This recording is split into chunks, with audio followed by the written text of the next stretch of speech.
Imagine discovering that your greatest military secret had been stolen for nearly 10 years without a single bullet being fired. Not from a spy, not from a satellite, but from a cable lying silently on the bottom of the ocean. During the Cold War, the Soviet Union believed one place was completely beyond America's reach: the Sea of Okhotsk. Protected by harsh weather, underwater mines, and constant Soviet naval patrols, it was considered one of the safest military zones on Earth. Deep beneath those freezing waters ran an underwater communication cable. It connected some of the Soviet Union's most important naval bases. Every day, commanders used it to send classified military orders, submarine movements, nuclear patrol schedules, and highly confidential intelligence. Because the cable never relied on radio signals, Soviet officials believed their conversations were impossible to intercept. There was only one problem. The CIA wasn't looking for radio transmissions anymore. It was looking for something much bigger, something hidden beneath the ocean itself. If the Americans could somehow reach that cable, they wouldn't need to break Soviet codes. They could simply listen. But there was one impossible obstacle. The cable rested hundreds of feet below freezing water, inside one of the most heavily defended military zones on Earth. Most intelligence experts believed the idea was pure fantasy. Even experienced naval officers called it impossible. Yet, inside a secure room in Washington, the CIA had already made its decision. They weren't asking whether it could be done. They were asking one question: who was brave enough to try? The CIA soon realized this wasn't just another spy operation. It would require something no intelligence agency had ever attempted. Instead of sending agents onto Soviet soil, they would send an American submarine into Soviet waters. The mission was handed to the USS Halibut, a nuclear-powered submarine already famous for carrying out highly classified operations. But this mission was unlike anything its crew had faced before. The Sea of Okhotsk wasn't ordinary water. The Soviets considered it their private military fortress. Warships constantly patrolled the region. Aircraft scanned the skies. Sonar systems searched for intruders day and night. If the Halibut was detected, the crew would almost certainly be captured, or the mission could trigger an international crisis. Yet the submarine slipped through Soviet defenses under complete radio silence. For days, the crew searched the ocean floor using advanced cameras, sonar, and deep-sea equipment. Then, they saw it. A thick communication cable stretching across the seabed. The cable the Soviet Navy believed no enemy would ever find. Finding it was only the beginning. Now came the most dangerous part. Someone had to leave the safety of the submarine, descend into the freezing darkness, and attach a listening device without damaging the cable. One mistake could expose the entire operation. Specially trained Navy divers prepared for one of the most dangerous underwater missions in Cold War history. Working hundreds of feet below the surface, they carefully approached the cable. Instead of cutting it, they used a specially designed recording device that wrapped around the cable like a giant clamp. It didn't interrupt communications. It simply listened. Every signal traveling through the cable was quietly recorded. The device contained powerful batteries and high-capacity recording systems designed to operate underwater for months.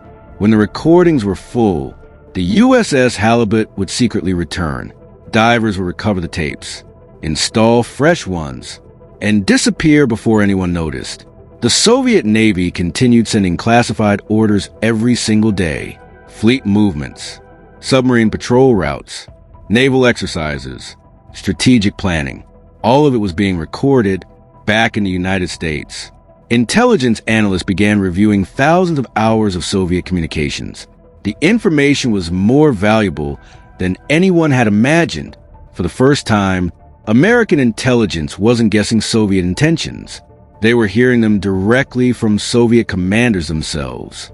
And remarkably, the Soviets had absolutely no idea they were being watched. For years, Operation Ivy Bells became one of America's greatest intelligence victories. Every few months, U.S. submarines quietly returned to the Sea of Okhotsk. Divers replaced the recording tapes, checked the listening device, and disappeared before Soviet patrols noticed anything unusual.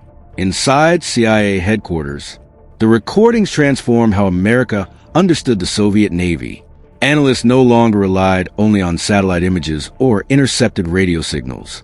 They could hear real conversations between Soviet commanders, submarine deployments, naval exercises, maintenance schedules, even discussions about future military operations. The operation remained completely hidden. The Soviet Union never suspected that its most secure communication line had been compromised. Then everything changed, not because of a failed mission, not because the listening device was discovered, but because of one man. His name was Ronald Pelton, a former American intelligence employee burdened by financial problems. In exchange for money, Pelton secretly met with the KGB and revealed one of America's most closely guarded secrets.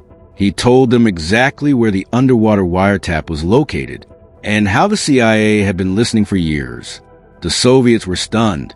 When they investigated the cable, they found the recording device exactly where Pelton had described it. Nearly a decade of one of the CIA's most successful espionage operations came to an end. The greatest threat to Operation Ivy Bells had never been Soviet warships or underwater mines. It was betrayal from within. When the operation was finally exposed, many inside the intelligence community called it one of the greatest espionage successes in American history. For nearly 10 years, the CIA and the U.S. Navy had quietly collected thousands of hours of highly classified Soviet communications. Without firing a single shot, they had gained an extraordinary window into one of their greatest Cold War rivals. The intelligence gathered through Operation Ivy Bells influenced military planning, naval strategy, and America's understanding of Soviet capabilities. It proved that the future of espionage wasn't just in satellites or undercover agents, but deep beneath the ocean itself. The Sea of Okhotsk, once considered the Soviet Union's safest military zone, had become the site of one of the most daring intelligence operations ever attempted. After Ronald Pelton's betrayal, the Soviet Union immediately strengthened the security of its underwater communication network. The original wiretap was removed. Procedures were changed. Trust was shattered. For the CIA, the mission was over, but its legacy was only beginning. Operation Ivy Bells inspired a new generation of underwater surveillance technology and demonstrated that innovation could overcome even the strongest defenses. Today, many details of the mission remain classified. Some documents are still locked away. Some questions remain unanswered, and some secrets may never be revealed. Yet, one fact is beyond dispute.